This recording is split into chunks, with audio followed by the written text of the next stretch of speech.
নমস্কাৰ সকলোলৈকে মোৰ পুনৰ অন্য এটি ভিডিঅ'লৈ আপোনালোকক সকলোকে স্বাগতম জনাইছোঁ। আশা কৰোঁ সকলো বৰ্তমান ভালে আছে, মোৰো ভাল।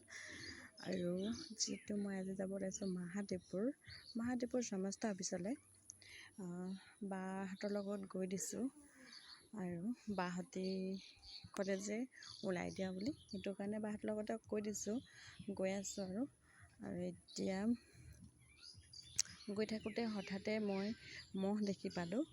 দেখি পাই ভাল লাগিল বহুত দিনৰ মূৰত। আৰু এইফালে ধপাতৰ গছ, কোনে কোনে দেখিছে কমেণ্ট কৰিবচোন। ধপাত বুলি গছৰ পাতখিনিৰ পৰা তৈয়াৰ কৰা হয় বুলি কোৱা শুনিছোঁ, সেইটো কাৰণে ভাবিলোঁ আপোনালোককো দেখাই দিওঁ। আৰু লাহে লাহে গৈ পালোঁ অফিচটো ছেকেণ্ড ফ্ল'ৰত আছে, সেইটো কাৰণে আমি ছেকেণ্ড ফ্ল'ৰে উঠি গৈছোঁ। আৰু গৈ পাই অকণমান ৰখিব লগা হ'ল বাৰু, কাৰণ ছাৰহঁতি নাছিল আৰু সেইটো কাৰণে অকণমান ৰখিবলৈ ক'লে। আৰু এইফালেদি নামচাই যাব পাৰে আৰু এইফালেদি মহাদেৱপুৰ টাউনলৈ যাব পাৰে। অকণমান পাছতে ছাৰ আহি পালেহি, অহাৰ পাছত অফিচ দৰ্জা খুলিলে আৰু দৰ্জা খোলাৰ পাছত মই বহিলোঁ। অকণমান বহি থাকোঁতে টিভিখন লগাই থৈ দিছিলে, যিহেতু সমস্ত বিষয়ে অকণমান কৈ আছিলে, তাকে চাই আছিলোঁ।